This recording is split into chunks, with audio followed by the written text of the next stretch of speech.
We got. Listen, this is the bald side right here. Look, here's the bald No side. No sound. We're good? Oh, are we good now? I killed the mics because what we was talking about a minute ago. Oh. All right, so guys, can you hear us now? Yeah, no, y'all. Okay, so I need to start all over. Hey, welcome to the Livewell here at Fish, North Georgia. This Thursday night. We appreciate you guys are here. Sorry about the audio. The reason there was no audio is because we were talking inappropriate things to Mr. Caz Anderson, our guest tonight. So I'm going to go ahead and put it out there. And just in case his mother is watching, any of his family, if he comes home with any strange habits or anything like that, it's all Ryan's fault. I had nothing to do with it like that. So my fault. It's all your fault. So the bald mature side over here was trying to corrupt the young mind of a great future up and coming angler. How about that? We'll be all right. We'll be all right. Just escalate on to the fishing part. We'll be so all right. we were just going over some birds and bees. That's all like that. So anyway, I don't know who you are, Facebook user. Go ahead and tell everyone how awesome I am. Well, don't know who you are, so I can't tell you how awesome. Yeah, if you're on Facebook, you need to go to StreamYard.com/Facebook and put your name in there, and then we can do it. Caz can take it. Well, according to what we was talking about, he can't. So he'll just have to tell you that right there at a later date. So, hey, Tatum, sorry, we love you. Hey, baby. Get to work. Get to work. So, no, she's off tonight. So, anyway. Go save lives. Caz Tatum. Caz is here. Michael Fox is here. Like I said before, I thought we had audio. We're going to talk about dinging. We're going to talk about fishing and setups and stuff like that. So, I had some customers come in, and they wanted us to do an episode where we talk specifically about setups and all that, because a lot of people honestly don't know how to set the right reel with the right rod for the right bait. And so we're going to talk about stuff like that. So again, if you're watching on YouTube, make sure you hit that subscribe button, click that notification bell. And as always, the Livewell is brought to you by Mrs. Rachel Collins, right here behind me with 400homes.com. There's a picture of Rachel right there.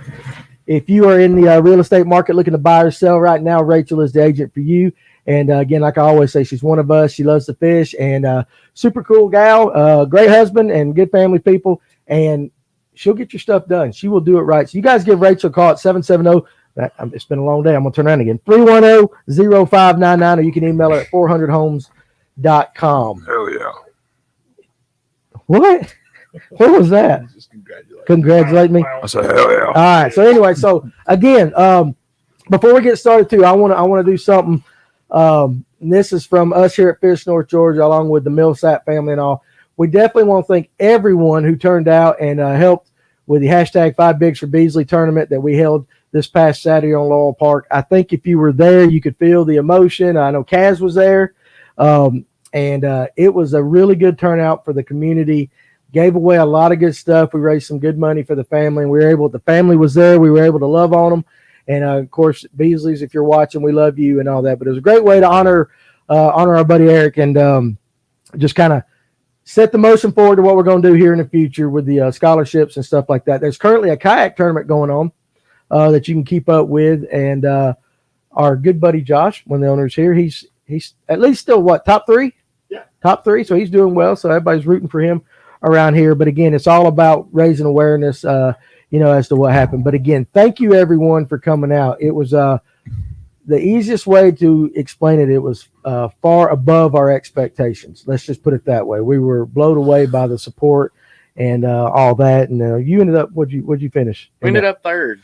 Yeah, not a bad day. And what was the cool thing about it was every angler from the high schoolers started it. Every angler gave their winnings back to the family and everything like that. So it was just a great day, and it was a long day, but it was well worth it. And we just appreciate it. And we're going to start making that an annual event. We will, of course, schedule it next year a little earlier, so we're not in the heat of summer doing stuff like that. But it was a great time. So we appreciate each and every one. And again, to the Beasleys, if you're watching, we love you guys, and we're thinking about you. So can we talk about your day today before we get into all this stuff? Yeah, for sure. So I'm on Facebook, and I look up and I see this picture, and everybody knows who Jordan Lee is.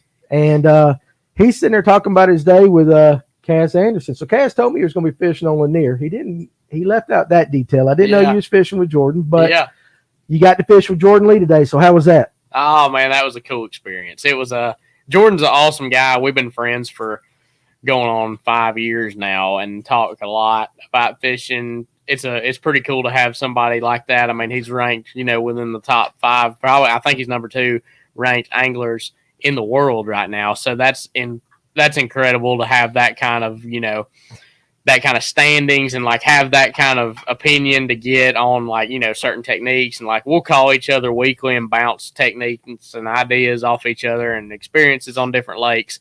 And that helps me and it helps him and that helps everybody as anglers to have people to communicate back and forth and bounce ideas with. And I'm fortunate to have guys like Jordan Lee to talk to on a weekly basis and get ideas from. And we ended up getting to go on the lake today, which is pretty cool. We ended up trying to chase some herring fish, and he said he had never done too much of that, hadn't fished Lanier a whole lot. And so I told him I would trade him a herring chasing trip for a ledge fishing trip. So that's what we're going to do. We're going to go try to catch some on Gunnersville here soon. And but he's a good buddy of mine, and we had a good day and just caught up on a lot of stuff and talked fishing all day. He's a fishing freak, and that's it, lives and breathes it, man. How come you don't call me for advice? Look, Brett Matthews is awake. I do call Brett you Matthews for advice. is up late. No, you don't call me for fishing advice. I call you Danny all the time. You lie like a dog. So anyway, what's up, Bass Fishing Live, all you guys? Again, a Facebook user that said way above. I know it's Brett. I got to call him Bass Fishing Live. Got to live up to It's his Brett name. Mateus. Oh, Mateus? Yeah. I thought it was Matthews. He says, Mateus. What's Matthews? Mateus. Okay, but what is Matthews? I'm confused. Well, that ain't no different. Okay.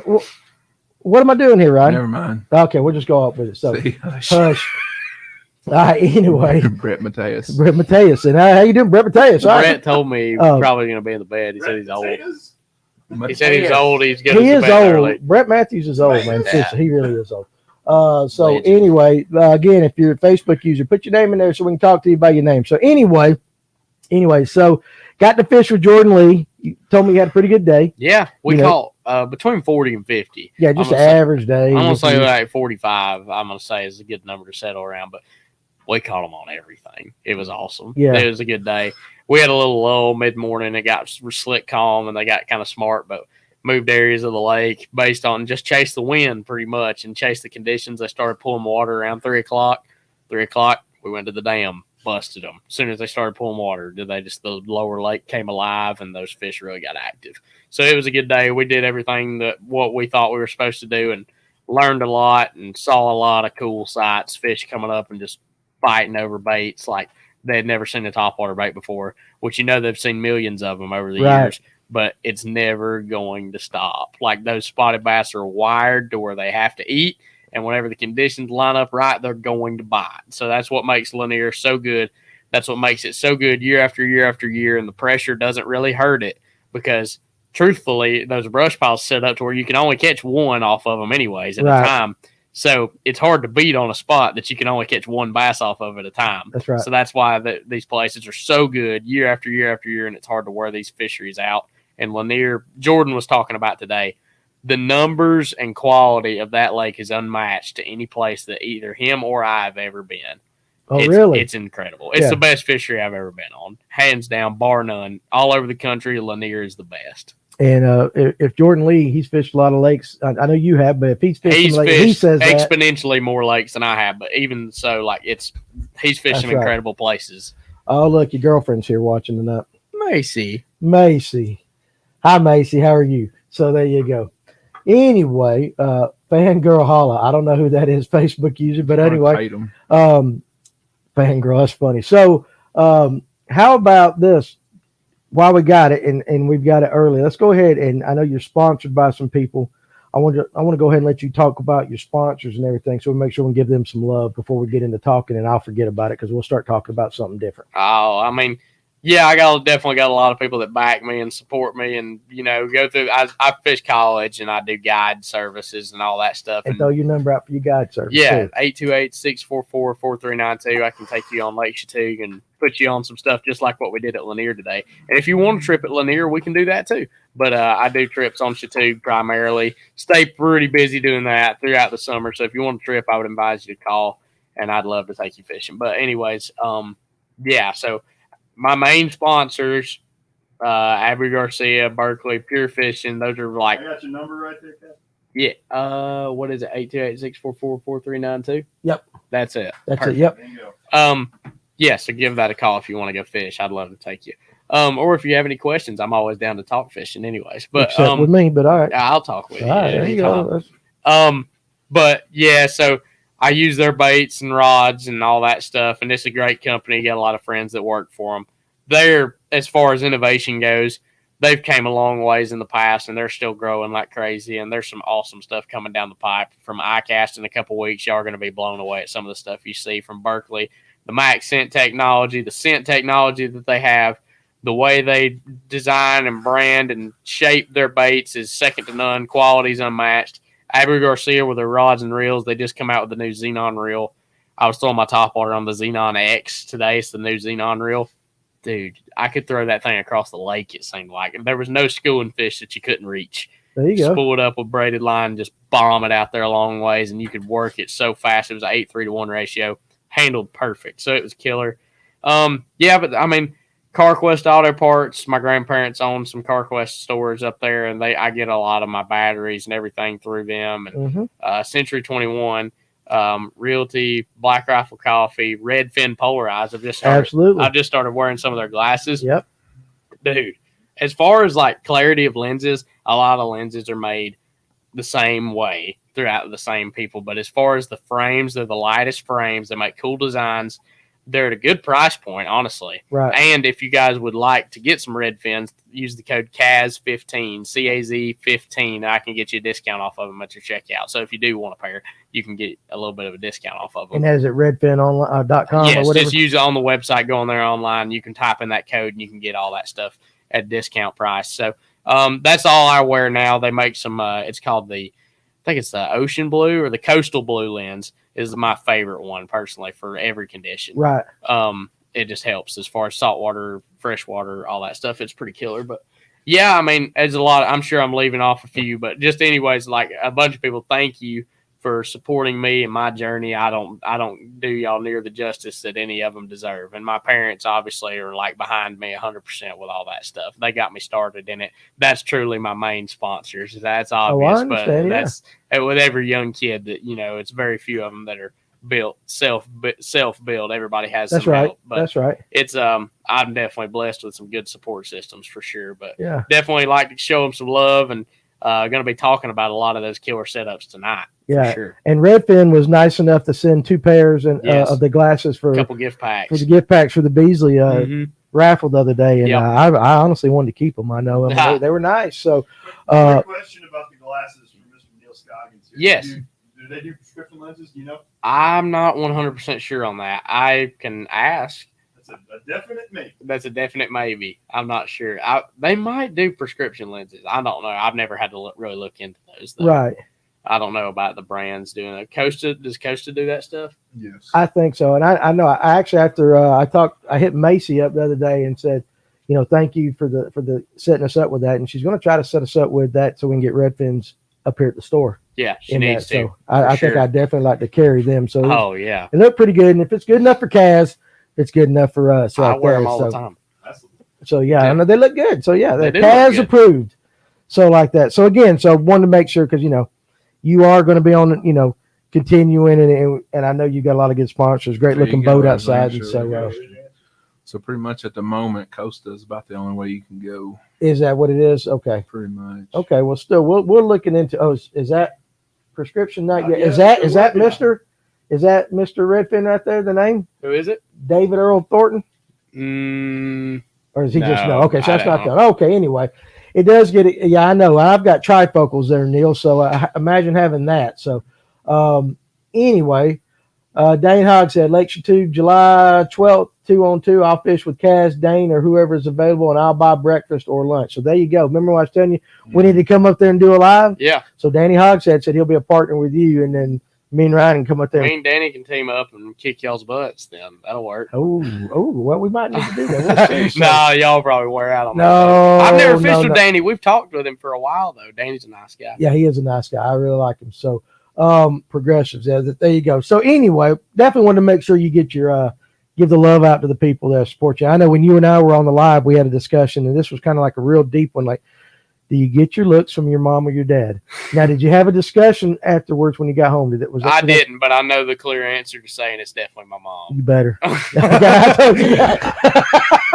I If told it's you that. anything that anybody thinks positive about, then it's my mom. That's right. Yeah. That's right. Not Yeah. that we don't like your dad. Not to discredit Smart. Dad. Your dad's a good-looking fella. Dad's a strapping fella. Yeah, But I mean, if That's a it good description. strapping. He's Yeah. strapping. if anybody thinks it looks good, which I ain't saying nothing about Oh, you're that, cute. but I don't know Yeah. about all that. But Oh. I think Yeah. I definitely. A lot of people say I look for my mom. Danny, that was a little weird. Yeah, that's not, listen, Don't make it listen, weird, Danny. listen. It was weird. It was weird before we went live. That's what it was weird. So you can tell everybody about that later. Yeah. It was like that. So anyway, I was giving you a hard time, but I remember asking you that, and I didn't know if it was a discussion over the dinner table. No So hard he was feelings. cute. He's a good-looking fella. Shoot. He's a good-looking young man. Shoot. I don't know about all I am that. a middle-aged, fat, balding guy. I can call it like I see it. You know. Heck, I'm balding too. That's why I wear hats all the time. Yeah. Well, just wait. Me What are too. you, 19? Yeah. I It'll think be it's gone. the- I think it's the hat is what makes you lose it. Yeah, You I played think that baseball, is? so that's what it was. So man crush. Absolutely. I mean, I'd date you. Yeah. I just said that for That- I'm sorry. I'm just kidding. We're just joking. All right, here we go. Let's get on the fishing talk. All right. Sweet. Let's get on the fishing talk. So, and Michael, of course, now you can jump in with that unless you got some sponsors you want to talk about. Definitely not. Definitely Myself. not yourself. I know we fish Sponsor EBO. I totally get that. That's Like a good that. way So to be. I'm gonna whip him Saturday. We're gonna see. We're gonna fish it. Oh, okay. Yeah, no, I'll probably get whipped by him, but we're gonna fish at Hickory Log. I just get lucky. Well, that's the way I do. I luck into one every once in a Same while. here. So anyway, but it is interesting now that you three guys, I can ask these questions, and again, like I said, a lot of people incorrectly set up their reels with their rods Mhm. and stuff like that, and they don't maximize on the ability of the cast and Yeah. stuff like that. They can't fish the right baits the right way, and they come in and sometimes just bless their hearts, they just don't know, Right, and that's fine. So that's what we're going to do tonight. So I'm going to start off with a bait. And we'll start with you, Caz, and we'll work our way around Ryan, and then I'll start off with another one, and we'll go I know nothing. vice versa. No, bull, don't say that because you I know do. nothing. And what's going to be interesting is to hear the differences in how you guys set your stuff up and stuff like that.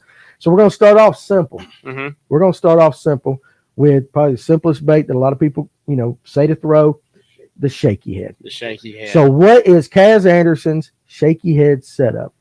I use a medium action spinning rod of any kind. It all depends on the weight of the shaky head, but let's just say like a standard, the best one to throw, in my opinion, 3/16 ounce Berkeley Fusion shaky head, Right. any kind of stand up jig head. That's the one I throw with any kind of trick worm or a general or Cinco style bait, stick bait, whatever you like to put on it. Okay. If you're throwing like a 3/16 to as light as you can throw it to a 1/4 ounce shaky head, for example, Right. I'm going to use a medium action spinning rod, braided line to leader. I use any up to 15-pound braid, 10, 15. I use 10-pound Berkeley X9 to 8-pound line, 8-pound leader. Fluorocarbon. Right. Yep. And the spinning reel is like a 6.2. It's the Xenon or the MGX, Revo MGX. Any of those are good. The key, though, is a spinning rod for me.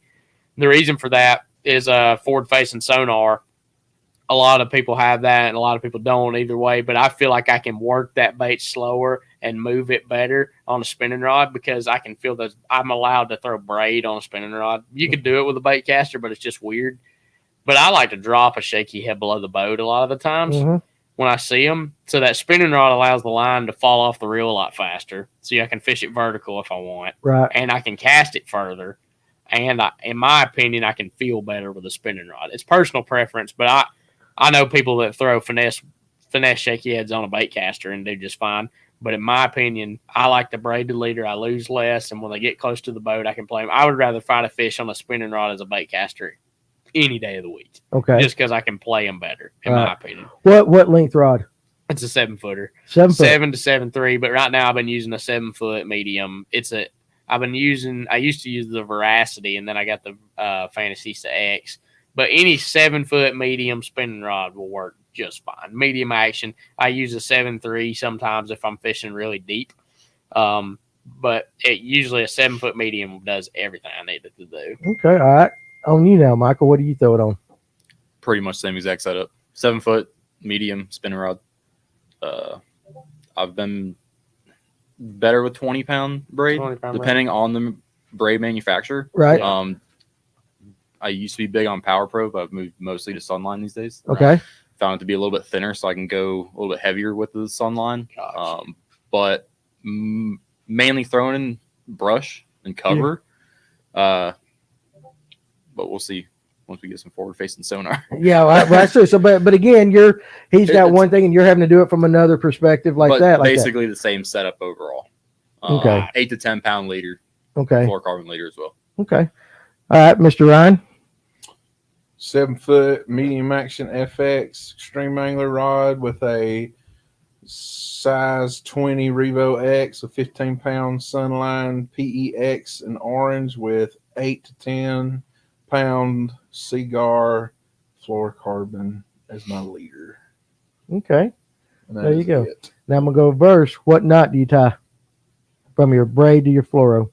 I tie the Alberto or whatever it is. The Alberto FG. FG. FG not. FG. Okay, yeah. So we got some FG snobs in the house tonight. Real quick, I got a comment and I've been going crazy today, so I'm not quite sure. Does anybody understand? Give a shout out to the guys helping Farmer this afternoon. Do we know what that's about? I do. You do? Okay. What's that about, Paul? There's a friend that's probably committed suicide, they think. He has Really? a friend that has gone missing Hmm. in Lake Knickerbocker, which is on the other side of the Ada Creek Dam on Lanier. And he reached out to, it's only kayak accessible. Mm-hmm. Gotcha. So we reached out to a few guys that we knew had side imaging sonar on their kayaks, and they're up there helping with the Trying to find the. search. Okay. All right. Yeah. So definitely, all you guys out there helping Farmer and all that. I did not catch that today. So yeah, that's bad. You were but- gone. Yeah, I was gone. Okay, but again, thank you for all those that are willing to help on that. Seriously, NRX for shaky head is hard to beat, and I guess that's for sensitivity and all that. But I've had an I've got an NRX. Yeah. And I fished some of the FX rods, and I've even got a shaky head rod at the Veritas or the casting Veritas up there, and it's really hard. It's really hard for me to feel the differences in all of them. My opinion on that, and I used to fish Loomis and Shimano a couple years ago. No doubt they're very, very, very, very, very good rods and reels. It's awesome. But for the price, yes, for the money, if you can get, in my opinion on rods, there's a point of a diminishing return where how good can it get, honestly? Mm-hmm. And I haven't broke a single Ivory Garcia rod. Right. A Fantasista X is half the price of an NRX. Not bashing the NRX at all, but nobody's going to deny the fact that they're very, very expensive. Right. That doesn't mean, it doesn't degrade the rod at all. It's very good. But if you can pay half the money and get the same performance, why not? Okay. I like the foam handles personally. I mean, the cork handle's cool, but that cork's going to wear out over time. It don't matter what cork you got on it. And there's more variables that can go wrong with a cork handle. They can come apart easier. It's wood. It's gonna. Mice can eat it. Right, yeah. All kinds of stuff can happen. In my opinion, I like the rods that I have now. People ask me all the time, "Oh man, they think of Abreu as like a lower quality brand, but that's just because they haven't fished the new stuff. Yeah, they got some high end stuff, dude. It's awesome. It's some high end stuff. It's really legit. Okay. All right, so we're going to start going back this way. We're going to stay on that, though. What is the biggest mistake you think people make with their setups on a shaky head? I think people underpower it a lot. People will try to throw it on a medium light, or maybe there's different brands and manufacturers of rods that the like, I don't want to say names. My partner Luke throws his on a really, really, really light action rod. And it all depends really on the type of worm. Like if you're throwing one with a general on it versus a D worm, you don't need near the power of a rod to set the hook through a little thin worm as you do a big Cinco style bait. But I think if you underpower it, honestly, you got to trust your line, first of all. 8-pound line is really hard to break. Everybody thinks that 8-pound line is super fragile. It's really not. If it's a good line, it's not. You can give them the beans on 8-pound line. Right. And it's braid. And that it's a jig hook. It's a singular jig hook. And now I do reel down, but whenever I don't ever just reel into them. I'll reel down, make sure it's tight, and then pop them a little bit on a shaky head. It's a jig hook. Right. Really. So, you want to be finessey with it, but the hook set, like you got to drive that hook into them a little bit. Like, yeah, you can be finessey. You don't like rear down and pop slack and just brand them with it, but like you just always have to like random. Yeah, yeah. No, I got you. I got you. light. It's a light wire hook, but it's still a jig hook. So I think underpowering it can be a big mistake. Right there. Good comment from Ron Swinford. The Veritas cranking rods are excellent for $99. If you hook one on a crank on that rod, good bet that the fish will be coming to the boat. Yeah. So like that. So yeah, I mean, I use 3 of them. How about you? Anything you've noticed that, Definitely noticed the medium power is the way to go. I have a medium light for a little bit more finesse stuff. Yeah. I'm throwing drop shot, I don't get good hook sets with that on a shaky head. Right. It's an exposed hook. You know, that's I agree with that wholeheartedly. What about you, Ryan? What's the biggest mistake people make on their shaky head setups? Setups in general? Or anything while we're talking about the shaky Number head. one mistake that I see a lot of people make is they don't rig their worm straight. He hates that. That is that. I can't stand a humped up worm or something. Yeah. Oh, like a shaky head that doesn't have a screw lock or a you can throw rod reel out of the picture if your worm's not straight. You mean you don't like the hunchback? They'll still bite it, but it's not. Bite it as good. Yeah, I don't think. There's no way they do. I don't think they bite it. Now, Mark Frazier and I fished last week on Lanier, and he throws everything, like his drop shot, shaky, and everything. It does not bother him for that bait to almost be in a U on the hook. And that drives me insane. Yeah. Like, I can't stand it. Right. But, like, he'll catch the heck out of them like that. It's confidence. But, like, and fishing's confidence. I mean, people say that, and I think it's cliche a lot of the times, but I agree with him. I'm OCD about that. Yeah. If it ain't straight or if the bait's torn and I can't make it straight, I just throw it away and get another one. Okay, there you go. All right, Ryan, we're going to jump to let's pull up Alan's comment right there real quick if I go to the next one right there. I use straight 10-pound fluoro on my shaky head with a G Loomis GLX medium heavy fast tip. Holy crap.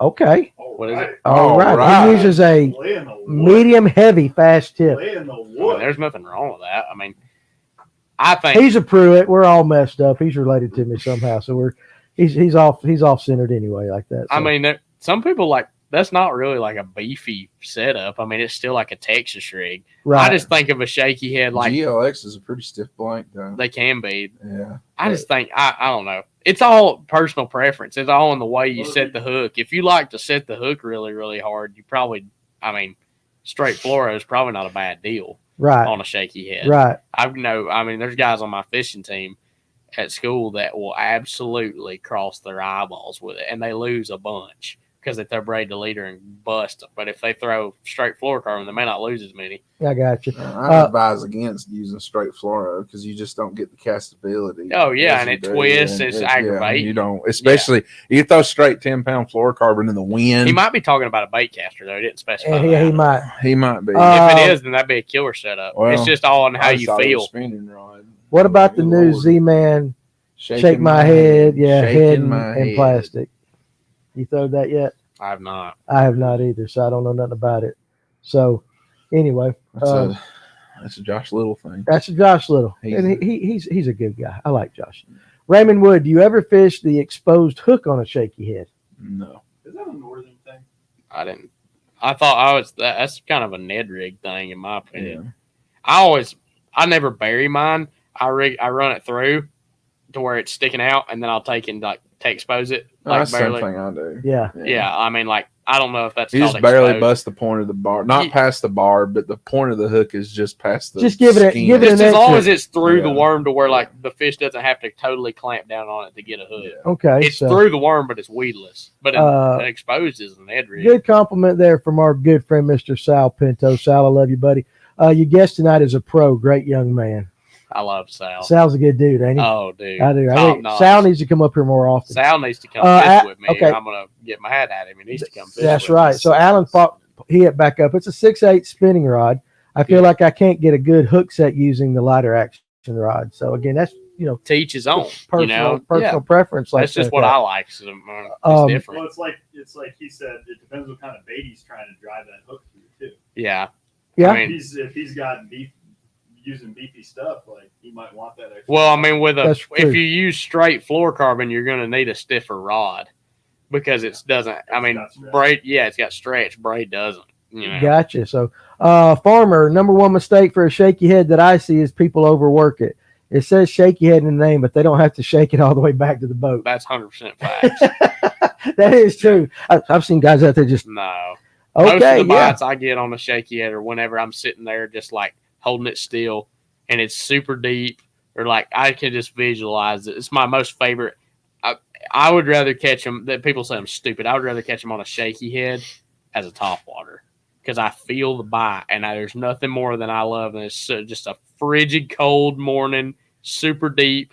You're just feeling the rocks down there and you just feel whenever you're just barely moving it. Like on semi-slack line, you just on a big old spot. Nothing I love more than that. So he got excited right Oh, there. dude, There's that a smile on fires his me face. up. That fires me up. Me up. All right, let's jump. Okay, so that was your shaky head. Yeah. Now we're going to start with Ryan on this one. Let's go to the jig next. So your jig rod setup, line, and all that stuff.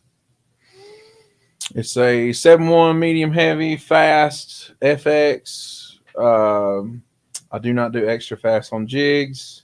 You like just a fast tip? Yeah, I like fast tip. There's castability on it.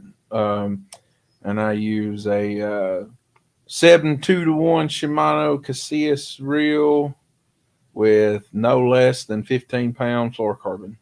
Okay. Seagar. Seagar for Or P-line. Or Just depends P-line. upon what's going on. All right. Depends upon what And I got you use that handy. setup one. And I use that setup because I've caught thousands of fish on that setup. And so it's a confidence thing. Yes. Absolute confidence thing. Yep. Pretty much. Okay. I'll get to that question here in a second, Michael. After I go around to everybody. How about you on your jig rod?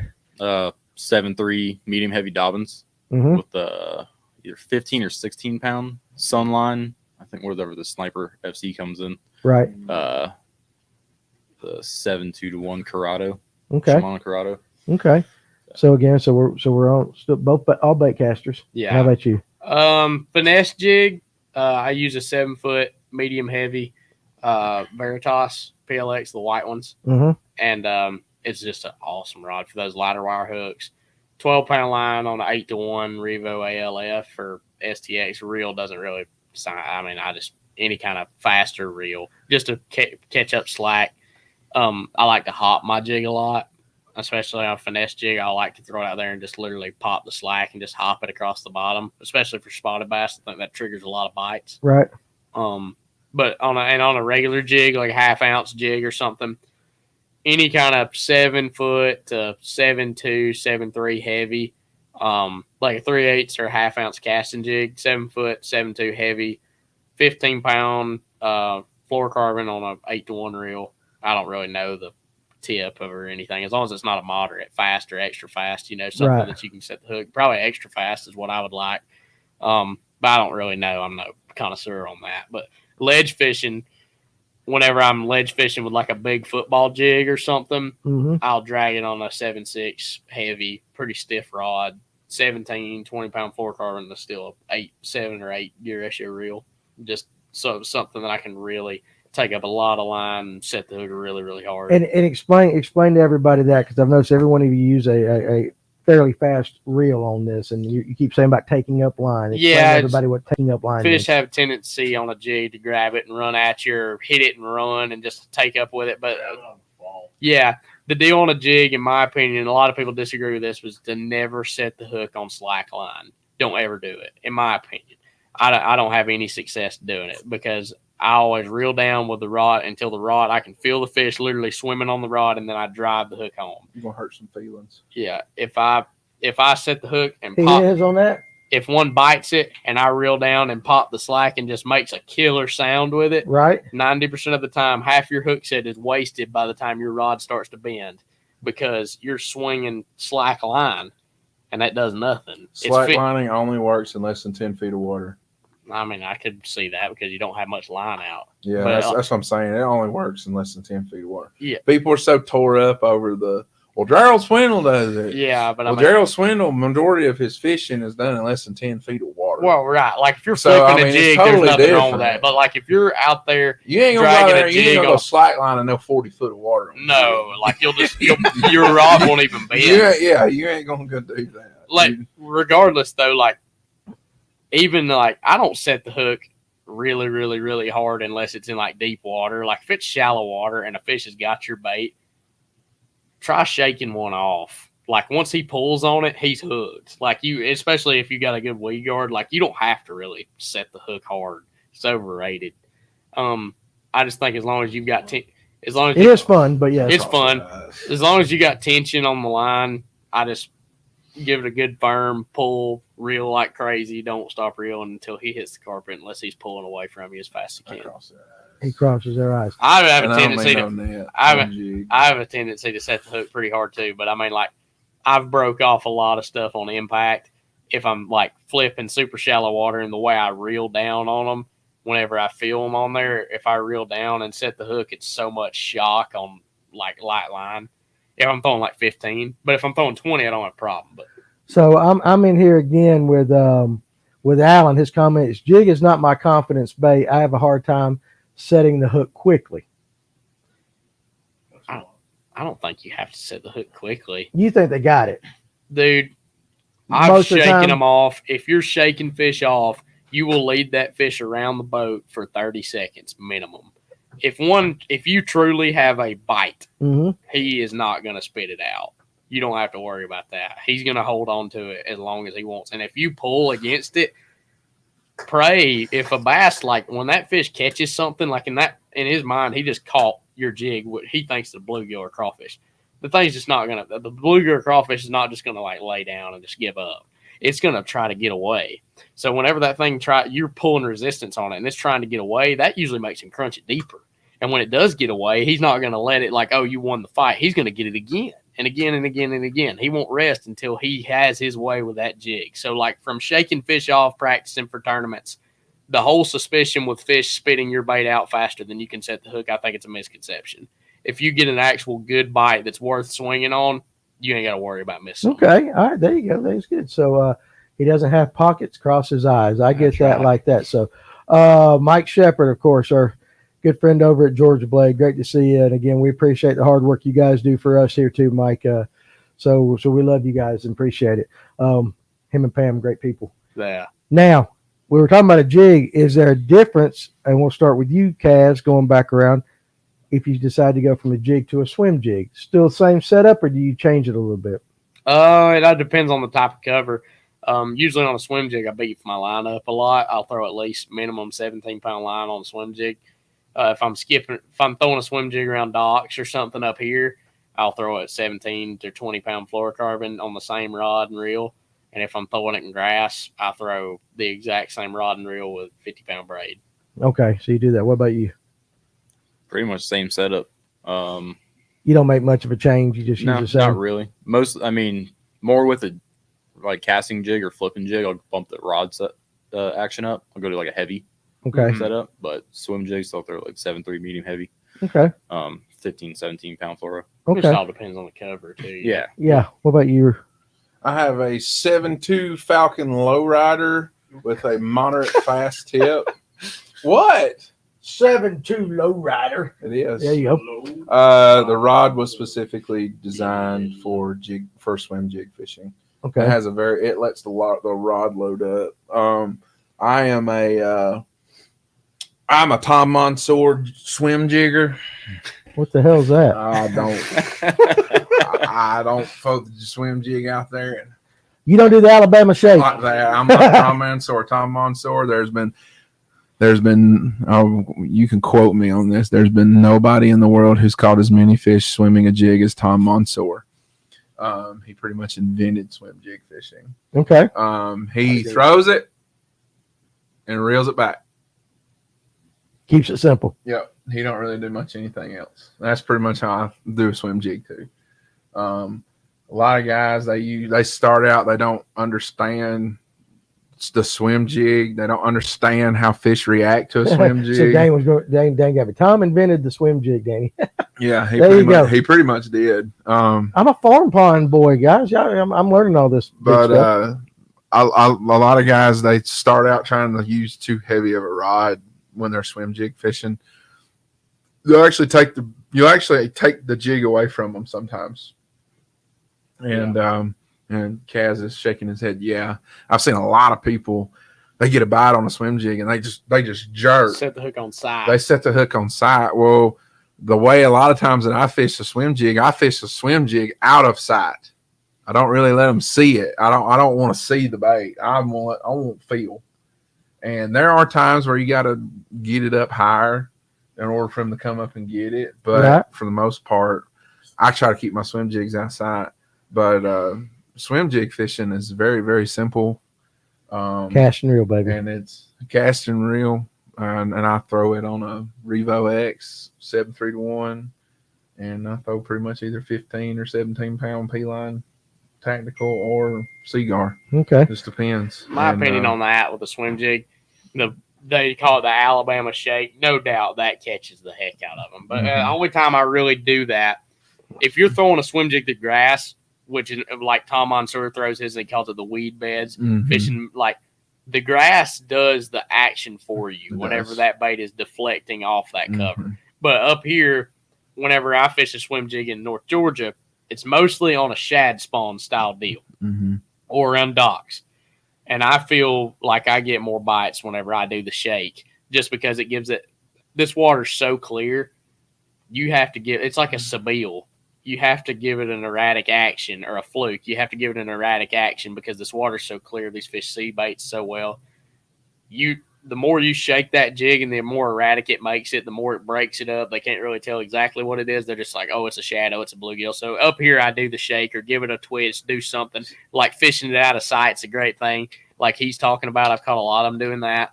But I catch more fish whenever I shake it up here. But you let the water determine. Yeah. The water or the conditions determine. Just let the conditions tell you. You ever put a paddle tail on the back? I have done that offshore on Lanier. I used to. You need to try it on shad spawn. I've done it. You won't wear yourself out as bad. Yeah, because shaking it. If it's like crawl trailer, you'll shake it. But like a paddle tail. But if you put like a swim Senko on the back of it and throw it, and you just kind of speed it up a little. Ryan Coleman, the guy that runs Spot Sticker. Yep. Whenever I was little, me and Dad and him took a guide trip with him. Whenever I was little, and this is like this is over 10 years ago. He would take his green pearl jig, 3/8 ounce. It's just a white jig. And take a reaction innovation little dipper, and we threw it over those brush piles, and we cast it and reel it over those brush piles. Just reel it, and we caught some magnums doing that. I haven't done it in years past. I've caught some on it, but back then it was Lanier where any reef pole you could throw a vixen over it and catch a good fish. Like now they're so smart, and I don't know if that would work, but it used to. It was like throwing a paddle tail on the back of it. It still does. Okay. All right. Well, there you go. So they ain't nobody. They don't nobody do that no more. Yeah. Before we, he tried to get it. He tried to get a lot of people into that. Yeah. And it just never would. For the exact reasons that you're saying, people was like, well, I can call them up. Yeah. Well, I'm not going to go down there to them. Yeah. Back in September last year, me and a guy. What's up, boss man? We actually went out there to Lanier and we were throwing topwater and we were throwing Sabiles and we were throwing super spooks. And it was just dependent upon where it was going on. But we were marking some of them fish on active target and they wouldn't come up. And then I threw a swim jig down there and let it go all the way down to and watched it on Panoptics and got it and let it kind of reeled it back in a pendulum over the brush. Mm-hmm. And we got some fish to eat it, but we were throwing topwater and flukes and they wouldn't even pay attention on some of those brush piles. They wouldn't even move. But that swim jig came swimming through there and you had some. Oh yeah. You had some turn around looking at it. We watched them and you used Panoptics all the time. So you know what I'm talking about. You had some where there was like, dude, these fish were just like chilling. Yeah. And now all of a sudden they're like really interested in this. It's like, so.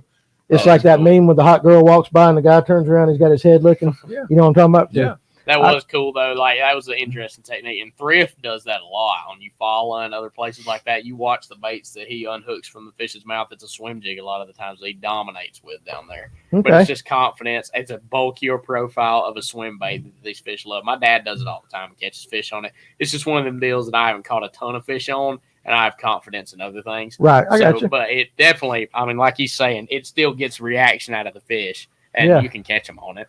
Totally cool. So again, first of all, I want to say to Boss Man though, because he's from Memphis, Tennessee. I love it when we get people from out of the state of Georgia watching us. So thank you very much.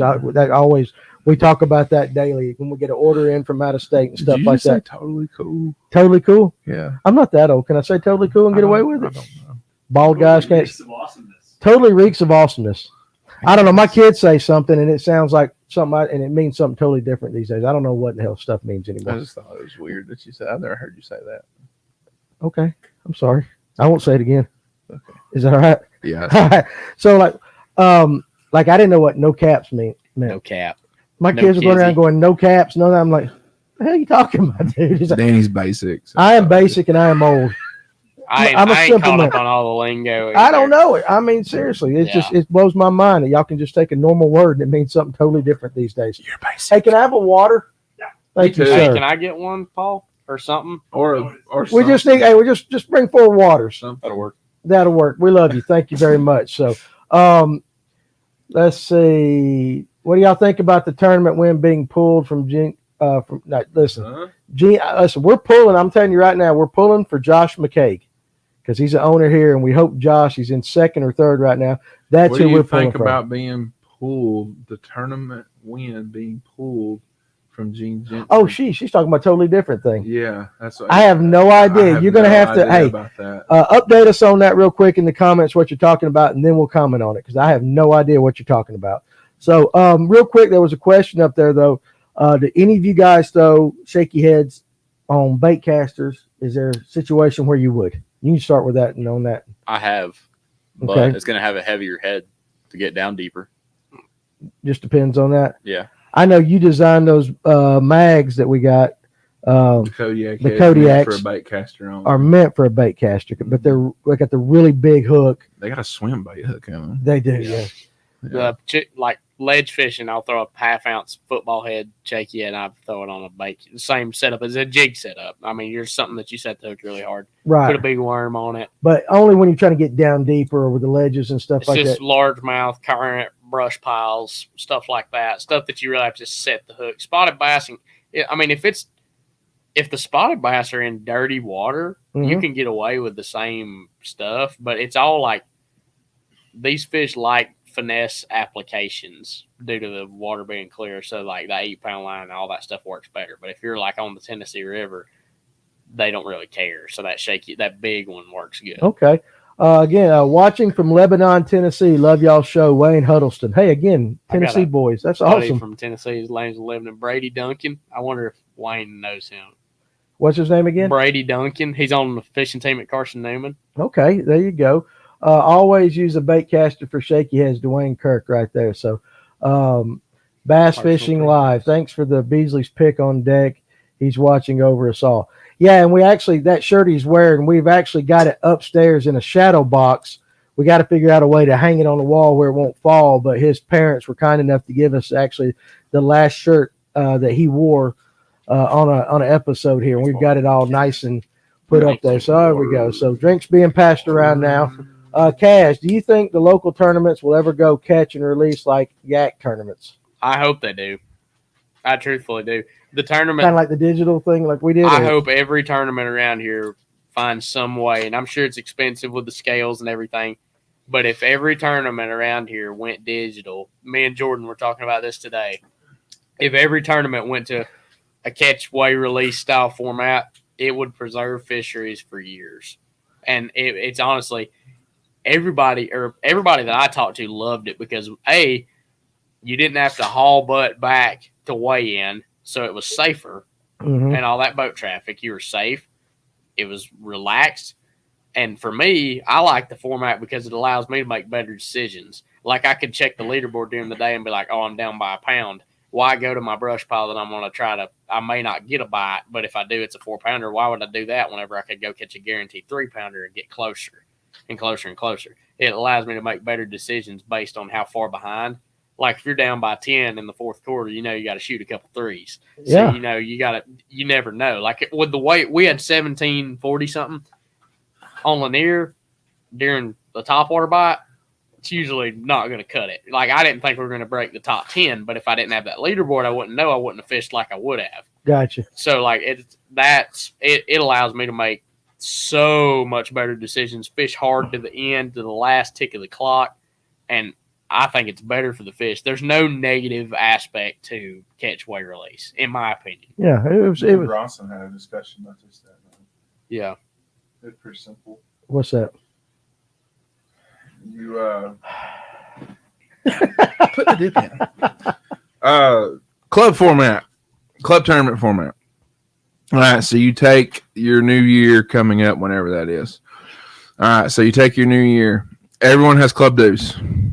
All right, so the particular set of scales that we used in the Hammonds ones, Right, are around $120 per scale around in there. Yeah. Okay. And they're good scales. I'm around. They're killer scales. So you have two different. For 1 year, you have you fish just like normal. Whatever you keep your fish. If you're in a club tournament format, you put your fish in the live well for a year. During that year, you have two different points during the year, to where each of you, your boat, your team.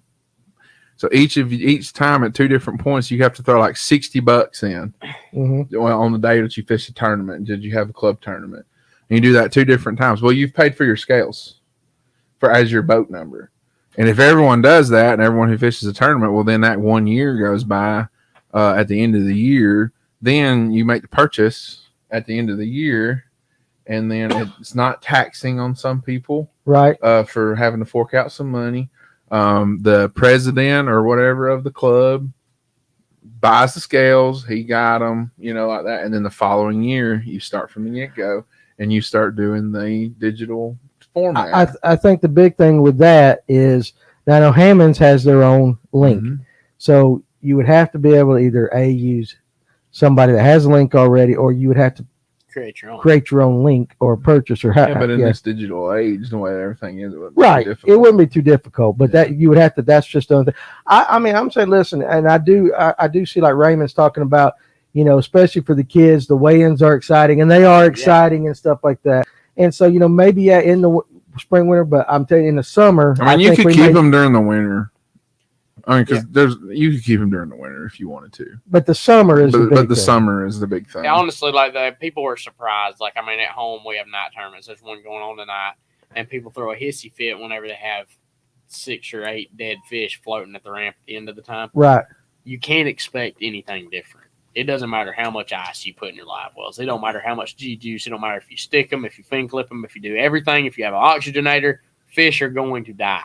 You're bringing them up from deep water sometimes. I mean, sometimes not even, but you're putting them in a box that no matter how you slice it or dice it, is not suitable for those fish that have just came out of cooler lake water. You catch the fish in the summertime. We've all done this. We've all probably had this happen. You catch fish in the summertime, you put it in live well. Read Jeremiah's comment real quick. Oh, shut up, Jeremiah. Yeah, we're balding, dude. We're balding. We're old. Yeah, he's got to make snarky remarks. I like him. You catch a fish, doing like what Caz says. You got, ice, all that G juice, blah blah blah blah. Then you put that fish in live well, and then 10 minutes later or something, you look at it, that fish ain't doing so hot, and you're like, but you've done everything that you physically can in your power to make sure that fish survives. Some of them just ain't going to do it.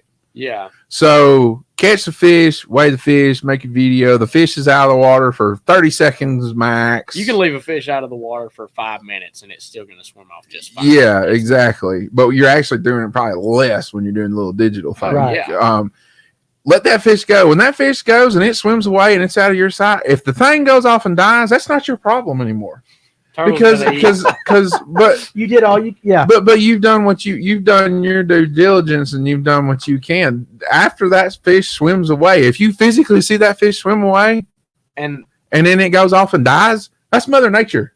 man. That's the natural order of life. They're tougher than we think. Yeah. Like, Oh, yeah, they'll absolutely. pass I agree. hooks. How many times have you seen them pooping out hooks? I have Yeah. seen it. Like, And like, they're what? How that tough. I've seen works? them pooping out a Ned rig They're before. tough as nails, I dude. know. And No, yeah. if a live well kills them that bad, it's something like they can't be contained in something. Like, it's just literally, it's like closing us up in a room with no oxygen for a while. We're not going to make it very long. Carbon monoxide poisoning, you're not going to make it very long. Right. And all that. And live wells, no matter how often you clean them, they're still going to be dirty. There's no negative to a catch away release format, and it's never ever going to be where every single tournament you fish is like that. Mm-mm. But if we can make the vast majority of, especially the major tournament organizations, where thousands of fish are being caught and put in boxes in the day, Yeah. and if a quarter of them don't make it, over time that puts such a huge impact on a fishery. It's not even fun. Yeah. You're talking about the calibration of the true calibration of the scales.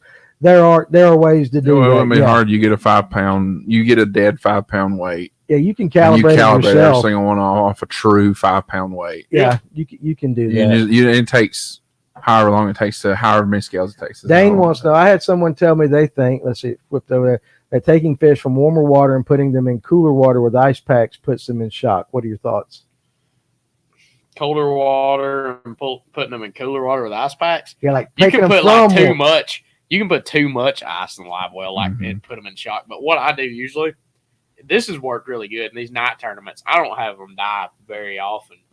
I take and buy a bag of ice, and I'll pour it in my live well with no water in it. And as soon as I dump the boat in, I fill my live wells up and start putting it on automatic recirc. That way it's circulating cool water, and I'll just keep adding little bits. Don't add big, massive. Whenever your fish aren't doing good, don't add a big, massive chunk of ice. Don't even add any more. You don't even have to add any more. Yeah, just like If you put 10 pounds of ice in your in one side of your live well and 10 pounds of ice on the other side, you put G juice and you put hydrogen, a cap full of hydrogen peroxide, and do not put any more water in the live well, and you keep it in there, you're good. yeah, for the most part. You're Yeah. good. The minute you start putting water in your live well, you're already starting to warm that ice up, and that ice is going to melt. So the quicker you can bring the water temperature up to only like 10 to 12 degrees below the surface temperature, the much more better it is on the Have you fish. seen those new boats? The Rangers have that ride system, and you can Mhm. see the temperature of your live well. Yeah. On that thing. Really? Yeah. That's So pretty you cool. can tell That is cool. You can read the water temperature, and then right below it tells you your live well temperature, so you can like adjust it and make it like to where it needs to be. Really? Yeah. There That's you go. genius. Technology right there. That's So crazy. all right, so let's jump back onto the specific types of and we can, as these conversations pop up, we'll definitely jump on them. Oh, I'm offended. What's that? Now, come on, Scott. No more That's- Mercer, no more Jones. Win, win, win. You are in the minority. Huh? Who don't like Dave Mercer? My dad can't stand him. Oh, He said that's a Come goofy on. son. I don't like it when he goes giant bass. It's just so weird, man. It's so weird. That's a little over the top. Yeah, is it? Cole Greg's Fishing, they've got live well cameras in boats now. Yeah, Ain't that it's something? like So watching your technology. kids. It's like watching your kids or your dogs on those cameras. Ryan does that. He's Yeah. got one. He'll pull up his dogs. Yeah, Aren't they cute? Look at what they're doing. I'm like, yeah, you do. Don't look at me. You do that. Do you not? when you have as much money invested in my dogs, then you would. Well, yeah. You just, Brian probably dresses his dogs up in vests and oh no, Gives them he's got a little. life vests. What actually is have that? I actually have.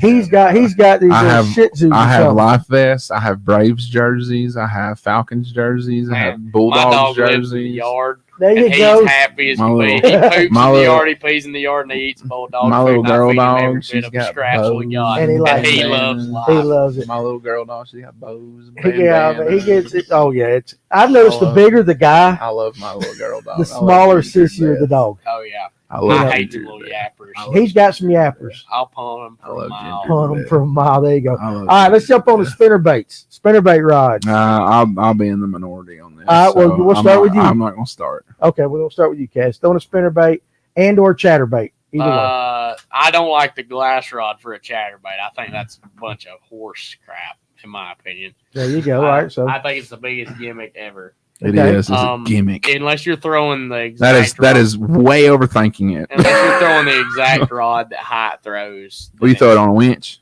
No, I throw it on a 7-foot or 7.3 medium heavy, just a graphite rod. Well, I was saying the Abu Garcia, the winch. I didn't know if you threw it on that one or not. Spinnerbait rod, 7-foot, 7.3 medium heavy, graphite rod, and beef it up if you're throwing a big spinnerbait. But a chatterbait, my favorite one's a 7.3 medium heavy Veritas. And it's literally just simple. But if you train yourself to literally let the fish get the bait, and don't set the hook as soon as you feel them. Like if you are trained enough to let him eat it, set the hook as hard as humanly possible, and reel him in because it's a big straight jig hook. I do the same on a spinnerbait. He's like me on chatterbaits and stuff like that too. I'll reel it, and if I feel one drop slack in it, you'll hear it. Watch one of Jacob Wheeler's videos and tell me he don't brand there. What kind of reel do you use? Just a 6:4-1 ratio reel. Okay, so slowing it down a little bit. 6.4 or 7, either one. Just nothing over a 7 or under 6. What kind of line? Depends on the cover. My average on Lanier, spinnerbait, chatterbait, 12 to 15. Fluoro. Yes, fluorocarbon. And like if I'm throwing a big Colorado blade, 15 to anywhere 15 to 20, depending on the cover. If I'm throwing a chatterbait and grass, I throw 17 or 20. Okay. All right. What about you? Oh, identical setup. 7.3 medium. I just look Caz getting identical, but that's about what you use. That's exactly what I use. Yeah, 7.3 medium heavy, 15-pound fluoro. Okay. For either one, I actually throw spinnerbaits more often. Yeah. And a chatterbait. It's become the year of the spinnerbait. It's coming. It was the last couple of years, the chatterbait. Jackhammer took a craze. It's still. That's a gimmick. Dude. What is that? What is the fire crawl jackhammer?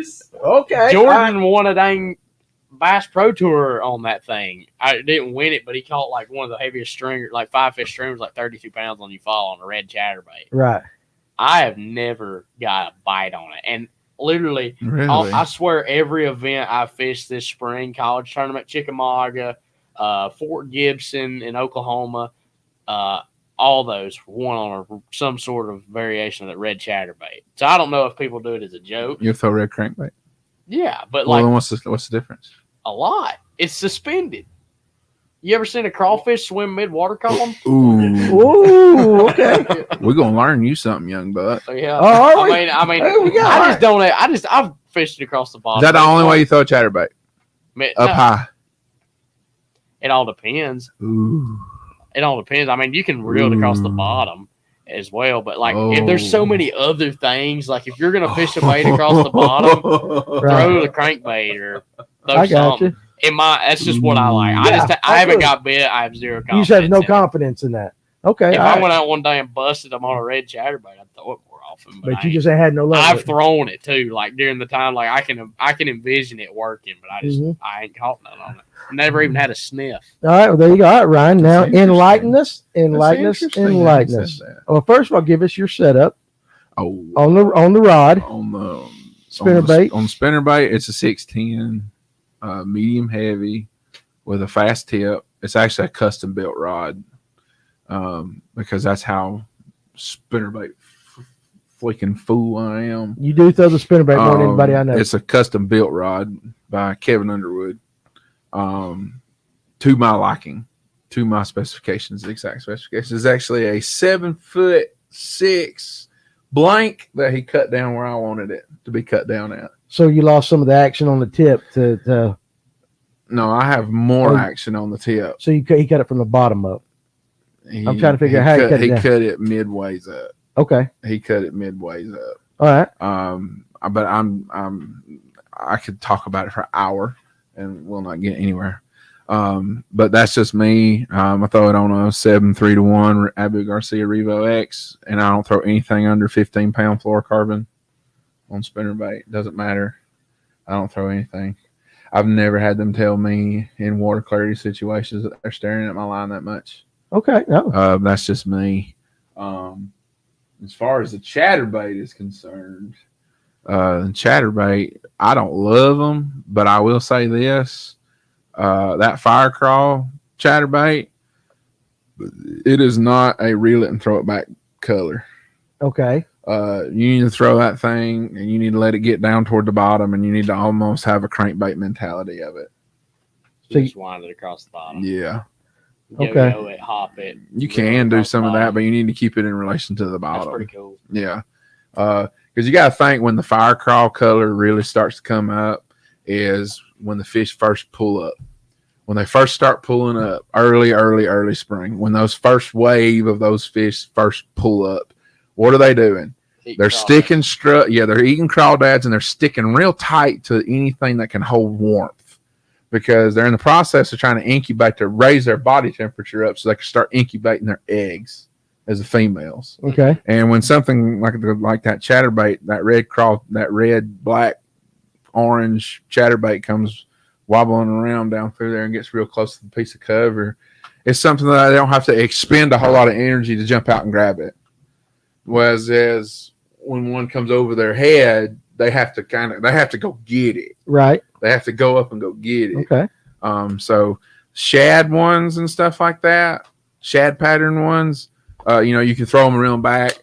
You catch more of them throwing it and keeping it high where you can actually see the chatterbait because you're looking like you're trying to imitate shad. Right. But that fire crawl one, the green pumpkin ones, green pumpkin chatterbait with a black blade is absolutely freaking deadly. That is probably my favorite color of chatterbait. You got to fish fish on Lanier? Yes. Really? Yeah. Got to fish it on the road bed. Remember that kid? Yeah, you got to fish it on the road bed. That's According to this little 12-year-old, there's an 8-foot road bed on Rocky Lord. Mountain. Oh my God! Not 6, not 10, not 6, not 10. That 8-foot Gotta road fish bed that on Rocky Mountain. And you take a 3/8 ounce Z-Man chatterbait with what the heck was on the back of it? A Z-crawl or something like that. Yeah. And you got to tip that. You got to tip that road bed just right and crank it right across. So you'll catch big and But this little kid was adamant. He was adamant, and it wasn't like adamant. I even made him a chatterbait and sent it to him. And then that next week, he was like, "Look," and he legit had like a 6-pounder. 6-pounder. He did be his. I mean, this little kid is, and I mean, he's a cocky little bastard. That's what I'm saying. He is. I'm sorry. He come up to you like he's 8 years old. And he knows everything. You know the guys in college. That's when you probably have a few of them that you fish against in college. That you're just like, oh my God! No. They're like, oh my God, they always are. They're going to catch everything in the lake. They roll up in their brand new boat and truck and catch it cold. This is going to be this kid when he gets older. He is on his way. You can't tell him no different. Yeah, and I mean he shows up. So that gives you the mindset of what this kid is. Oh yeah. he shows up at every show or event or anything we do, and by gosh, we hear about that 8-foot road bed every single time. So. All right, let's jump since we were talking about that and the word crankbait got mentioned up. Your crankbait setup. For your typical standard. I'm sure there's many variations, but just for the average person watching, you're just most standard crankbait Let's setup. keep it like 8 to 14. 8 to 14 foot. 14. Let's not get into the deep crank. Yeah, we don't need to be cranking 30 foot in there. Like rock crawler. Rock crawler crank. I throw it's like a 7.4 medium heavy moderate. I don't throw glass. I don't make a glass one. I don't like glass anyways. I think it's heavy and just too slow. I think I lose a lot of fish on it. Yeah. But I throw a mine. They don't make the veracities anymore, but it was a 7.4 medium heavy moderate veracity. Still crank on it. I can reel it fast and it feels like a graphite rod. And then until you start playing a fish on it, it just it lets them drop slack in it and load up, and I can just lean on them. It's perfect. Okay, what your real 6.4 to 1. 6.4 to 1. Unless I'm if I'm shallow cranking like a big square bill or something, I'll bump it to a 7 or 8, and just that way I can in my mind shallow cranking is the faster I reel it, the more bites I get. You don't like anything 5.4 to 1? I hate that stuff. Interesting. That was my next question because I see a lot of 5.4s and stuff like that on that. As soon as I lean into a fish, if I have to crank it really fast in order to even catch up to him, I don't like it. So in your I don't think you get more bites on it at all. I've never fished in water that's cold enough to where and honestly a crankbait, it's a reaction bite anyways. They bite it as it bumps off of something, or even on Lanier, a lot of the times they'll eat it just mid-water column. A rock crawler, you'll be winding it back to the boat. It won't even be touching the bottom, and a big old spot will grab it. I don't think gear ratio really matters. As long as it's not smoking fast Right. I mean, within reason, but not the yeah, slowest like I mean, out nothing there. over a 7. But like anything like a DT6 is a really popular one, just a 7 foot. I use the same rod, honestly. Okay. Yeah, pretty simple. Okay. Deep cranking, obviously, you go deeper than that, but like any moderate action, 7 foot to 7.6, medium heavy, moderate action rod will get the job done. Okay. All right. What about you? This is where I don't have the right setup for what Okay. I want to do. Right. So I was telling Paul earlier, coming from Florida, most of my rods are medium, heavy, fast action. Right. Fishing a lot of grass. Yep. So I just kind of get away with throwing a crankbait on medium heavy. Mm-hmm. Yeah. And see, that's I do lighten up the line though. Like I'll go throw 10 or 12. Right. 6-3 to 1 gear ratio. It Okay. works. I Yeah. mean, you don't. I mean, I haven't had an issue with it, so it does No. work. But you do, in coming up I- to the store, you talk about the big differences from coming from Florida to Georgia. It was Yeah. a big adjustment from you. Yeah, I For mean, I you. only had one rod that had fluorocarbon on it. Right. Where we mainly fished, it was just solid grass. I mean, it was Mm-hmm. eelgrass and hydrilla as far as you could see. Smacking that braid. So, I mean, and if you didn't have 50-pound braid, you weren't getting the fish out of it. Makes sense. I mean, So, it makes sense, but it is A it lot is of funny. transition, but yeah, that's Right. Yeah. Because you talk about that. Like, I remember the first time you walked into the store, and we always end up talking about it. Just big I'm just trying to difference. adjust. Adjust. Right. So, Yeah. So that's, I mean, that's, and I've never been in more than 5 feet of water either. that's true. Yeah. No, that's true. What about you? I don't want to comment on my crankbait setup. All right. So, listen, It's a secret. is it a secret? No, it's embarrassing. What is it? Come on. Ugly stick. We're family here. We're family It's not here. an ugly stick. It's a 7.4 medium action all-star rod. Is it Old back when school. All-Star was good? No, it's an all-star. It's a blue nano. Okay. It's a graphite rod. It's got a moderate tip, which I really like, which allows me to really sling a bait. And then I throw it 5.4 to 1 Abu Garcia Revo winch. Gotcha. Yeah. And got I that pretty reel. much only throw it 10-pound fluorocarbon. I got you. Sometimes, depending if it's real cold, I strip fluorocarbon off and I put mono on. You And- let some nip it, get it. Mm-hmm. Okay. I don't really like cranking though. Honestly, I don't either. don't- It's I not my I don't favorite do way it of a whole fishing at lot. all. So There's just so many other like. I mean, like certain like, but around here, like Shaky, Lanier. Ever since Spro stole my hardly- picture, everybody thinks I'm some crankbait guru. I don't. Yeah. hardly I was like, it just so understand. happens that I got on a point where I got 19 casts and Oh, caught yeah. 19 fish. There's so Yeah. many. There's like a couple. There's a window where like a crankbait on points or like there's a mean crankbait bite for the spots, but there's still like I other don't things think you you like catch better. the big giant ones doing it. I got you. Yeah. Alan, yes, actually, he did go fishing with Jordan Lee out on Lanier today. So yeah, we covered that a little earlier. So yeah, he had a good time with it. So if I'd have known it, I told him to bring Jordan with him. But Caz, Yeah. of course, don't call me, so I don't know. He Jordan didn't had tell a me. 4.5 hour drive back to Alabama. We could have got him a room here. He could have stayed at the shop. Yeah, We got a couch. Yeah, Put him up at that hotel in Rome. Oh Lord, don't ever do that one. yeah. The drove up here Sunshine last Inn or night. whatever that is. So that is, yeah. I love Tim White. But that hotel right there was scary. Have you stayed in it? No. You go there, Fish Rocky. I mean, I opened up the room and it smelled like a crime scene. Yeah, it was sketch, It man. smelled like a crime. So. Dude, it had been cleaned with something industrial. That's all I got to Okay. say. It was sketch, but we had a good time with it. So, all right. So crankbaits. Let's go ahead and let's jump from crankbaits to we'll go topwater. Topwater, and I guess it depends on the bait. Cranking around. Yeah, crankbaits work. It's just not my favorite way. All those setups just end up throwing a shaky head. All those setups. That's me. That is me. What about you? Okay, topwater. Like you did some topwater fishing today, Mhm. 7 foot medium bait caster. right? And I mean, it all depends on the bait. I mean, sometimes like that, a big giant pencil popper, I'll go to a longer rod. Braid, I use a 7 to 1 reel. Jordan threw his on a rocket, but I mean, it didn't really. I mean, I don't like that personally, but I use a 7.3 to 1 reel. Lanier, I've had better luck with monofilament, and Shaky, doesn't really matter, braid or mono. But on lakes where the water is really, really, really clear, or a day with no wind, you will 1000% get more bites on monofilament. Mm-hmm. And on days where it's rough. Like today, he got just as many bites as I did throwing straight braid to his bait. But I've got to where I enjoy mono. It just like it kinks so bad. Right. And just make you.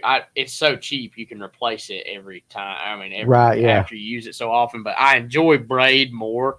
But I'm starting to get in, like especially like on a big chugging bait, like a chug bug or something. I throw straight monofilament with a loop knot on it. But he's learning. He's learning. He's Yeah, learning. we mean, yeah, See, I started out years ago. I was in that braid craze. It's like 30-pound braid. Yeah, like the only thing. And it's good. It's good, but like it ain't gonna work all the time. It's not gonna work all the time, especially in super windy conditions. Yeah, and especially if they come up schooling 20 yards in front of the boat and you're in a hurry. Yeah. Yeah. Oh, yeah. I've done that. But with monofilament, get it. Right. You don't get the chance. You don't get the chance to braid. What brand mono you use? Big Game. Trilene Big Game. I actually use Trilene Big Game too. You can pull a submarine up with that thing. 15-pound Big Game. I throw a wake bait on it. I throw topwater on it. I'm enjoying it. I mean, I would switch definitely. Like I enjoy That's braid, but the only advantage for me with braid, getting the hook in them on a long cast, but sharp hooks. Right. I mean, it really sharp hooks and the fish thrashing around do a lot. Right. And working the bait, ease of working a bait really quick on braid it don't wear you out near as bad as mono. But if you're trained to not pull it away from them, it don't matter what line you use. Right. You just got to be careful not to throw. You got to throw a limber rod with braided line so you don't bend the hooks out. Who do you know that's good at that? What's that? Who do you know that's good at not taking it away from them? You. Yeah. Yeah. Who do you know that? Who do you know that's bad at it? You. I'm up in the firm oak. I'm like, damn it, Danny. I'm learning. Quit jerking. Yeah, I know. I'm learning. Danny back there like, no, trying to set the hook on them, and I'm like, when they pull, you just turn and crank about 4 times. And that's it. I know. I am learning. I am teachable. It takes patience. Dad used to yell at me all the time. We used to throw, literally back in the day, it would be a big 3-hook spook. Ooh. A big and saltwater spook. Yeah. Jimmy Houston super spook. That's the only one to throw. I mean, mono of some kind was probably 10-pound line. Ooh. On a Bass Pro Bionic blade spinning rod. 6 medium with a Shimano Sahara reel. And we'd fill it full. It was crusty, but dude, we caught some bites. It was crusty. He could throw it from here to Dawsonville. Yeah. No kidding. If they come up busting, but I mean, it was like a super slow reel, but you could walk that thing. And we weren't technical. Heck, we didn't know anything, but like that was what I learned to throw a topwater with on a spinning rod straight mono and jerking it away from them. I mean, I'm a kid. I'm excited. I'm going to jerk it away from them. And I mean, people that haven't done it don't really understand. You see a blow up, instinct is to jerk, but absolutely. I know. I mean, it's hard to I'm getting better. It's hard to do. I am getting better. You'll get better. What about you? I'm just using straight braid. Okay, you tell you what. Do what, Paul? Speaking of Caz's dad. What do you say? Oh, there you go. Still had that setup filed away, man. Strand mono 3-hook spook back in the day. There you go. Yeah, so just what you were talking about. Yeah. Yeah. So you like the braid though? Yeah.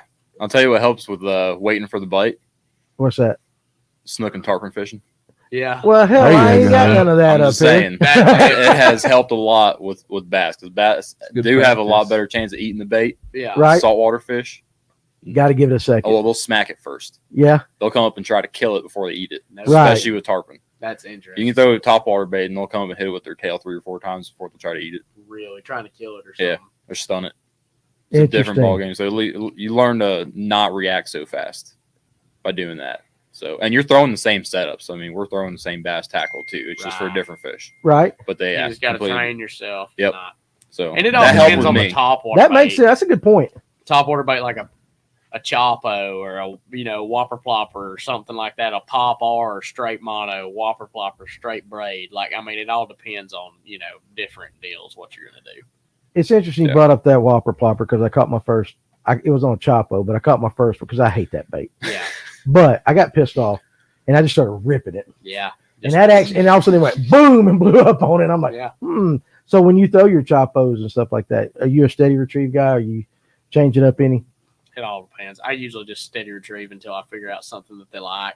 If I pause to scratch my head and one eats it, I'll pause it. Makes sense. You let the fish tell you what they want. Okay. Away with everything. What about you, Ryan, Mr. Topwater? Mr. That was pretty good. Yeah, did I sound like him that time? Pretty close. I'm getting there. Well, I mean, Because you like to throw buzz baits and stuff like that. I've got more topwater setups than anything. I know you do. I mean, I've got like 9 rods in the boat. He They all does. have This a is Mr. different Topwater right here. Yeah, he likes it. As for spooks, for long big baits, I 7.3 medium heavy, or graphite rod, 8:1 gear ratio reel, 15-pound P-line CXX. Sabille, a 7.2 medium action Falcon lowrider. Sabille at Topwater? Yes. Yeah, we consider it topwater. You fish it sometimes the way I do. It's a topwater. Yeah, he keeps it high in the water. I keep it low too. I have certain things for that too.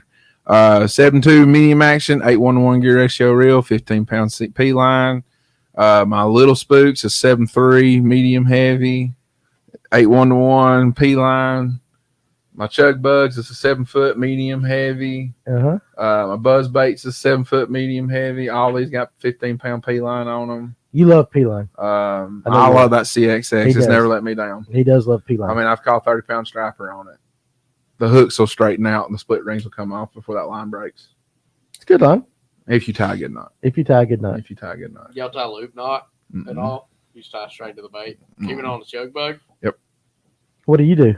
I tie a loop knot on a bait that I'm working really, really hard.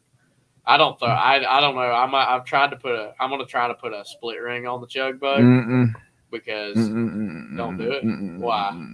Oh, don't ask me. I don't know why. You won't get the same chug. Well, the thing is, like, if I tie a Palomar straight to it, as hard as I've tried to chug it, it will go under the water. How have you, when you throw a chug bug, chug bug junior, you throw a chug bug junior more than you throw a chug bug? The medium sized one, not the big one. That one. Yeah. Okay. You throw that thing. All right. If you tie straight to the nose with no split ring, okay, and you throw monofilament, and you tie straight, you tow straight to, yeah, I do send it to Mach 3. Brian's seen that. If you tie straight to the end of it like that, Ryan sends it at Mach 3. That's funny. Yeah. I'm trying to see what you beef up your raw power to offset all the stretch in the mono. Yeah, finish what you're saying. Yeah. So if you tie straight to it and you tie a good knot, like a double San Diego jam, for example, like that. What the heck? Oh, anyway. Don't look at me. If you tie that, Palomar. if you tie that straight to it, Yeah. you need to get a rod that has a lot of backlash to it, so that way when you're snapping it, it has a lot of boing through the rod. So then when you can work it real fast like this, there's actually a video of us doing live. You can throw a chug, but I actually got a comment. They're like, dude, you work that thing like freaking fast. You do. And I can that fast with it, with that rod and that setup like that. And a lot of times on Clearwater Lake, they won't necessarily always eat it when it's 1 chug, 2 chug like that, 3 chug. It's like when you're going slow. There are instances where they will eat it, but I always start as fast as I can. I always try to start as fast as I can. I've been having luck with it lately, just chugging it and don't stop it. Just big chugs, spraying a lot of water, and I tie a loop knot, and it literally keeps it above the water at all times. Tying a loop knot, and loop knot takes 3 seconds. Okay, it makes sense to me. All right, Caz, do you beef up your rod power to offset all the stretch in the mono? Not really, no. It all depends. I mean, you can get away with a medium heavy if you got to, but I really enjoy medium action rod for all my topwater walking baits. Okay. Yeah, we can do this. Ty Patterson, can you talk about how you were chasing the herring today, what electronics and what to look for? So herring, first thing you need to understand is it's a fish that roams everywhere. Talking about the herring and the spotted bass, their life, since they've been introduced into these lakes, their lifestyle, all the fish in the lake, stripers, largemouth, spots, their life revolves around the blueback herring. In order to succeed, you have to be in places where these fish are going to ambush the herring, which is brush piles, standing timber. So I'll idle around good-looking contours that are close to deep water. In my opinion, like a place where a channel swings up next to a flat or a point or a deep drop-off, Look for places where the timber comes up. The easiest way I'll put it to you, use your electronics. You don't have to have fancy graphs. Look at a map. Look for anywhere that looks good, a point, a hump, anything close to deep water. If there is a twig or anything, but preferably a big fresh brush pile is the best. Mark it, leave it. Don't fish it right away. Come back in an hour, throw a topwater or something until you find out what the fish want right over top of it, and the fish will come up out of that brush pile in a big wolf pack and be after your bait like it's a herring. Those fish use cover, and they're constantly looking towards the surface, looking for schools of herring, and they'll jump up and roam out of these brush piles. I think, personally, that different groups of fish move in different brush piles as days go by. They'll jump up and chase a school of herring across the lake and stop on a different pile. You never know where they're going to be, but certain places fish just use. That's an interesting little point right there. Yeah, because, I mean, like, they're not going to just say, we've lost this one. Let's turn around and go back to the pile. Sometimes they will if it's a bait, like it's your bait. But anyways, like, I use my live scope, and I get not everybody has live scope, but like, if you're going to fish Lake Lanier, in my opinion, this will step on some toes. If you're going to do it to the fullest, and if you're going to succeed to the max and maximize your days on the water, you have to have forward-facing sonar. That's my opinion. It like, I've seen it today where we would throw 10 feet, we would miss the cast by 5 feet to the right or 5 feet to the left, and if you hit it straight, those fish wouldn't even move. And I'm looking at them the entire time. And if you hit it straight on the money with the same bait, 5 feet, 5 feet difference in the cast, those fish would come up and act like they'd never seen a bait before. I don't know how you do that with a 0.1 antenna or something like that. Like, it used to be a lot easier because it didn't get pressured as much. Right. But now with that forward-facing sonar, you can have pinpoint accurate casts, see fish that you would have never casted out in general. So mine's just a live scope, a Garmin live scope, active target. Jordan has active target, and he loves it because it's got that narrower cone. He can make precise casts, and he says it's clearer. But my live scopes, I've had good luck with it. I mean, I've caught a lot of fish on it. But I mean, I use that, range it out to 100 feet, keep the depth range on auto, turn that color gain and the sensitivity as high as you can get it, and turn the noise rejection off. That way it's super sensitive and it picks up all kinds of different noise.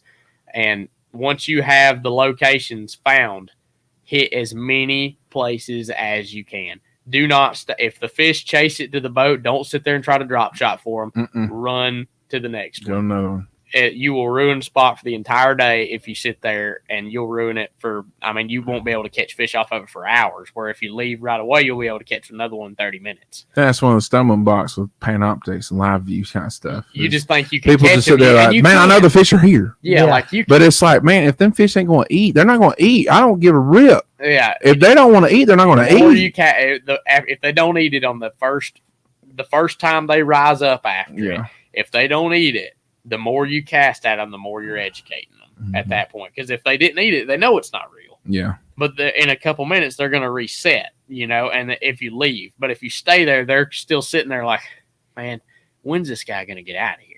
Like, they're not going to magically flip a switch and decide to come up and maul your chug bug. It's not going to happen. That's very interesting. Yeah. Now, how many?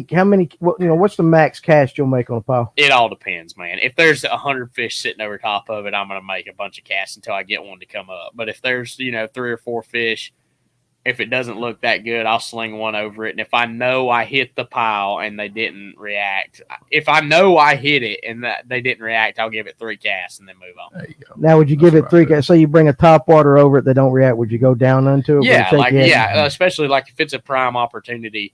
Like if the fish are sitting lower in the pile, a lot of the times they won't come up to eat that top water. You'll have to switch to a spy bait or fluke or even cast a drop shot. I'm not above drop shot, and that's a bad rap, but don't do it if the fish have already came to the boat. You can still do it, but like in my opinion, I think you have more success chasing after more aggressive fish. I mean, like there's plenty of people. We caught a bunch of fish today dropping on their heads when they come to the boat, but it's a fun fishing day. And most of the fish that we caught on a drop shot were less than 3 pounds, which in a tournament on Lanier, a fish less than 3 pounds does you no good.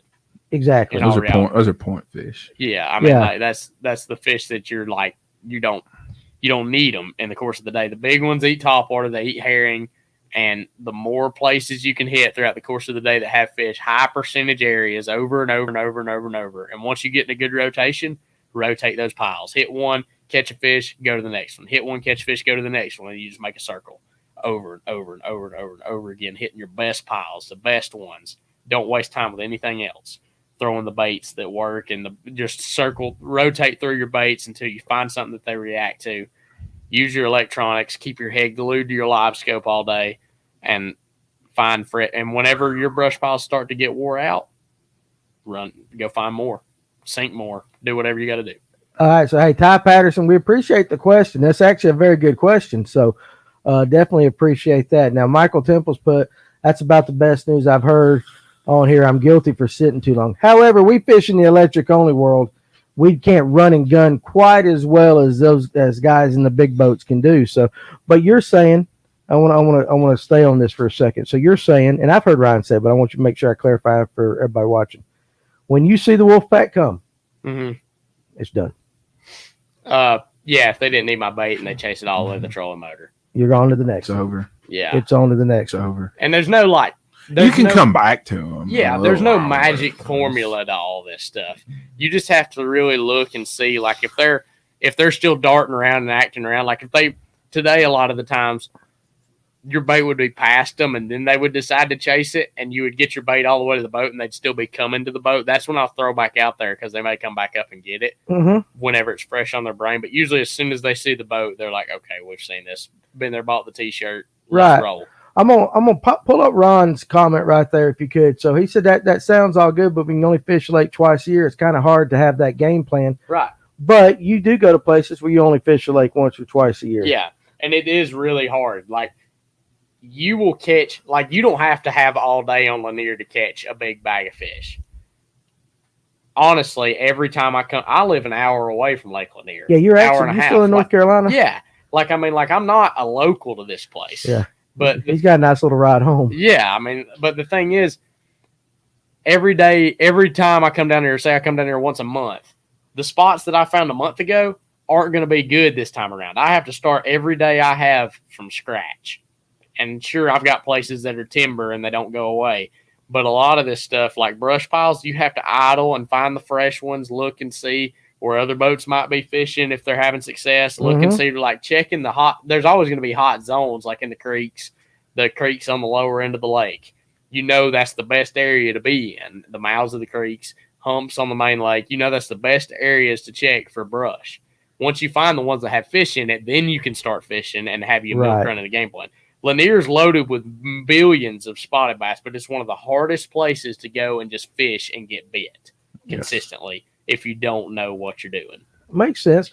And yeah, so Michael kind of clarified on his comment.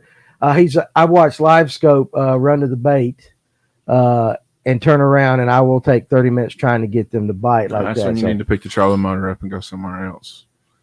Yeah, I mean, so you can pretty much tell. You go up, boom, these fish. Well, if they chase your bait back, and they come look at it and they turn around and they swim 40 yards the opposite direction, don't waste your time. Yeah. Yeah. And like you can still throw and catch those fish with a drop shot.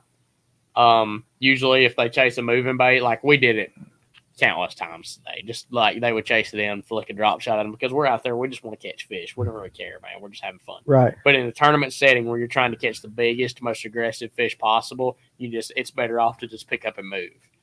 Okay. And whereas like you could sit there on a drop shot and catch one, but still usually today, if you caught one on a drop shot, you couldn't catch multiple. You'd only catch one, maybe two if you were lucky. Where it looks like you would be able to sit there and just keep plucking them out of a pile. You can't empty a brush pile. You only catch one, maybe two fish per spot, and then you can roll. Don't expect anything else. Like you can sit there all day. There may be 100 fish on a brush pile, and you think I can sit here all day and surely I can pick off 5 bites, but it might really not be possible to do so. Very interesting. How about this? So, you and Jordan are coming up here this morning, and how did you kind of game plan your day for today, Well, I had spots found for the tournament last weekend. Okay, so a lot of it, like I hit my same rotation that I did this morning as Saturday. Right. And we had a way bigger bag today than we did Saturday. and especially if I would have landed the one on the first spot. But I mean, everybody, the deal with this, these fish are blind. They're going to roll on your bait 4 or 5 times before they actually get it, and sometimes they're not going to get it. And everybody comes back to the ramp. Oh, you should have seen the one that pulled off. But literally every single person has the same story. Right, So right. like at the same day, because everybody has the opportunity to 4+ pound fish that's going to miss it, and that's just the name of the game. You just got to grit your teeth, roll to the next spot. When you go to a spot, so like this morning, I would imagine you pull up, you tried your top water first. I'll try to fluke first. Okay, that's what I was getting ready to say. What is your game plan on? This is what I'm gonna throw. If they don't hit that, then I'm gonna try this. How do you it all work through depends that? on the time of the day. I don't like throwing top water in the mornings at all. I throw. It's funny how many things you guys do in common. Yeah, so. I start. It's a waste of time right now. I start. You won't get if you get them come up. They're 2-pound fish. I think that subsurface baits in the morning work better. You can catch them on a drop shot in the morning better than you can in midday. Whenever you think they're hunkered down in the brush, right? No, those fish they thrive off sunshine. Yeah, and they use they're still eating the same way in the morning as they are midday, but all that the sunshine does is position them to an exact location, which is the brush pile. Mm-hmm. In the morning, they're going to be, you can roam around on points and stuff and just stay in a good area where they'll school in the morning, right. or when it's cloudy. Don't do that. If you see fish busting 100 yards away, do you chase after them? No. Depends on how big of a wad it is. I don't chase after them. And like if the whole lake, if an acre blows up, if an acre of them blows up, and it's like if it's out in the middle of the wild blue yonder in 100 feet of water, no, I don't chase them. But if it's on a flat or a point, which is where most of the time they come up, if it's on a flat or a point, there's a chance that those fish have been spooked by something and they're coming out of timber or a brush pile. Okay. So and a lot of the times, this is kind of, it's not really a secret, but it's something that you guys should pay attention to. If y'all are idling and y'all are looking for fish in the brush, you're wasting your time a lot of the times. Mm-hmm. The way you indicate you found a healthy brush pile is by what happens when you go over it or around it. If you're idling on a point or a hump or a flat and fish start blowing up around you, it's because your boat has spooked the herring, which has caused the fish that are in the area to jump out of whatever cover that they're in and chase the herring that you've spooked with your boat. So that's the ticket.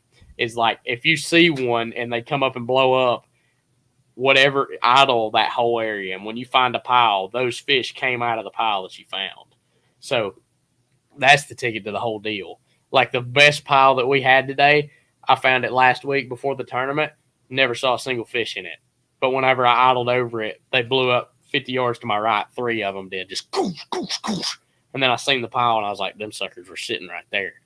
And that was the only pile on the hump. I was like, they were sitting right there. And literally every time I've been to it since then, I've caught a 3.5 plus. So in that, that's okay. So let's take that situation. Mm-hmm. You just idled over. You see them busting over here. Mm-hmm. Do you go back and fish it right then immediately, or you just mark it? Say, okay, I'm mark it and then let it settle down. Let it settle down. I'm gonna come back to that spot right there. Sure. Those fish were relating to that brush. They were relating to the brush, but you give them time to set back up on it appropriately because your boat's literally just spooked them off the pile. Gotcha. That's a very good point. Yeah. So standard time. Standard time. How long do you think it takes to an hour? Not even most of the time, but a healthy time to make sure everything's good is an hour. It's my boat traffic. Yeah. Right, that makes sense. If you got some serious boat traffic, you can leave them alone. If there's a big old wad of herring there, right, you can come back in like 30 minutes and they'll be repositioned, especially if the boat traffic. If there's a lot of boat traffic and stuff like that. Yeah. All right, so things when you see stuff like that though, let's say it's tournament day, so you'll mark it, you'll go on back, and then try to come back in your rotation and add that to your rotation and stuff like that. Yes, absolutely. Okay. We call that milk runs. Milk runs. Okay, well, there you go. So that happens at Latham a lot. It actually does. So, yeah.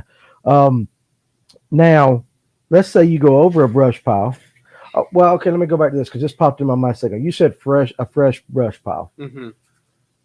How do you determine between a fresh brush pile and one that's been there for a while? I can tell on my graph whether it's got leaves on it or if it's really bushy looking. and then it's be a fresh one. An Okay. old one will be dwindled down. It might just be a couple twigs, or it'll be really like just it'll be Good really point. like hard looking, and Right. it's not really fresh. Okay. So for somebody that doesn't have that sonar, I'm working on it. What's that? that looks like a fresh one. It is a fresh one. Okay. It literally got dropped. That's 955. Yeah. Okay. But So for give some, me the camera. That's what a fresh one looks like. there you go. If It's you on can see- 2D. I use That's on 2D. I use down and side imaging, and I can tell if they're like bushy or not. But 2D is a great way to tell. But again, that's where electronics Mhm. helps with the game right there. Mhm. Ty wants to know: do you always pay attention to the dam flows before you go? I mean, it's an old saying, you got to catch them whether they pull water or not. Yep. But like, still, like that's just cliche. But the thing is, today, knowing when they were starting to generate dictated when I went to the lower end of the lake, because I knew when my best opportunity to catch them on that lower end of the lake stuff was when they started generating. So today it started at 2:55 p.m. So I got to the dam down there at around like 3:30, and they were biting like crazy. But I went at like noon, and you never got a bite. They wouldn't even come up. Mhm. But you basically so yes, paying attention to the generation schedule is key.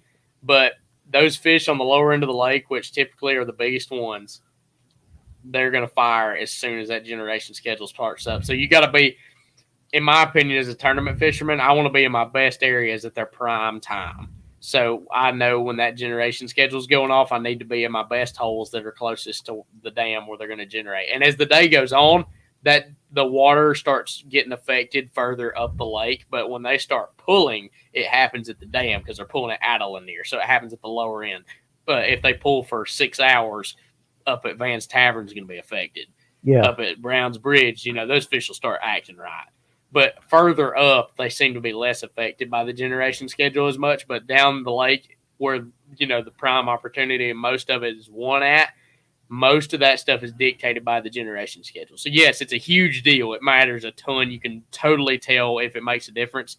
But don't let it dictate your entire day. But do, pay attention and know for a fact that, if it's going on during the tournament day, when it's going on, you need to be on your best stuff at the lower end of the lake. I got you. And Chattooga works the same way up there. I don't really pay attention to it there. It doesn't really make that much of a difference. They don't really generate a ton of water. It doesn't move or anything like that. Okay, so Lanier, so big hydroelectric lake is a lot. Yeah. It affects it a lot more. Chattooga's hydroelectric, but it doesn't take near as much generation to power Little Hayesville, North Carolina as it does around here. Atlanta, yeah, absolutely. So which end of the lake does Caz like and think it's the best bite? And so by far, Brown's Bridge and below. I've caught a bunch of fish today above, but I'm not gonna say Brown's Bridge and below. That's stereotypical. Duckett Mill, Chestatee Bay, and down has the biggest spotted bass. But I think preferably if I had to have one area to fish for the rest of my day, you can catch 15 pounds in a tournament any day of the week above Brown's Bridge, between Brown's Bridge and Chestatee Bay. But if I had to win any tournament, it's going to be from Brown's Bridge south. That's just the land of the giants. There's more standing timber, all that stuff. Just the habitat on the lower end of the lake's prime. Okay. What do y'all think about this hype on the Crack Bellows Gill? My partner Luke, that's Smells his most favorite bed fishing bait ever. He loves it. Okay. They use it mostly on the bed, stuff like That's that. all it's really good for. Okay. That's about okay. It smells amazing. Does it smell amazing? All right. So I'm gonna do something a little bit different because it is an hour 43. And I know we can stay here and talk all night, but I know you got a guide trip in the morning. you got an hour and something long drive, and you got a guide trip at 7 in the morning? 7 o'clock. And then you got a tournament tomorrow night. Yeah. So you've given us plenty of information. So I want to make sure you get your ass out of here and get home. And, you do need to text me tonight when you get home. You understand that, right? Yeah, I mean, seriously, I want you to do that. So, okay. He talks about his girlfriend.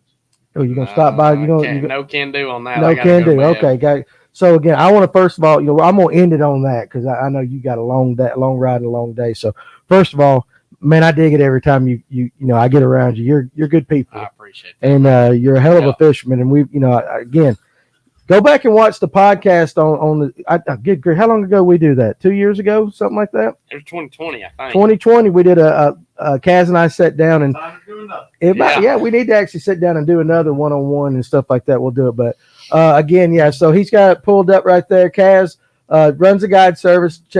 What's the name of it again? Fish-a-tube guide. Fish-a-tube, but he will do some on Lanier if you want. If you got something that you want to do, I love fishing as much as the next guy. And on my off days from guiding, I go fishing. Yeah, I know you do that. So yeah, like, absolutely. I mean, if you got something that you want to do, I'm down to do it. So Yeah. just give me a call. We'll load up and go. Yeah, so I want to appreciate you though, man, for coming up here and Thank you, again guys. fitting us in your schedule. I love this stuff, man. Like I'll sit down in the evening and watch these myself, and fishing. It's so crazy how it brings everybody together. And, you know, we're all sitting there and I get to shaking talking about fishing. I know you get excited. Oh, I get so excited. It's Right. just something I love so much, so near and dear to my heart. And I can sit here all night and talk about it. I know, It but doesn't you got faze me a one bit. job, man. I do, but like still, like my job is fishing, so my life revolves around it. I can go off little sleep. I'll be all right. I know, but it ain't gonna be on my Y'all time. watch Yeah. me trying to straighten my hat. My hat's always crooked. Everybody always. That's all right. That's why I quit wearing it because I always pull it down too much. I need to hide my bald head. Michael, thank you for just jumping in tonight. You know, Yeah. so like that, we appreciate that. I'm still gonna whip you Saturday. No, I'm just kidding. I ain't gonna- You might. We'll see. No, what happens. I'm not. Trash talk. No, ain't no trash talk. He'll whip me. And of course, Ryan, you and Paul, as always. Guys, we're going to end it with that. We appreciate you tuning in tonight. And again, if you're watching this at a later date, hey, we appreciate you as well. Make sure you hit the like and subscribe button. Click that notification bell. And we will be back next week with another episode of the Livewell as well as the live fishing and all that. You guys have a safe weekend on the water. Again, please, a safe weekend. Watch some crazy boaters out there.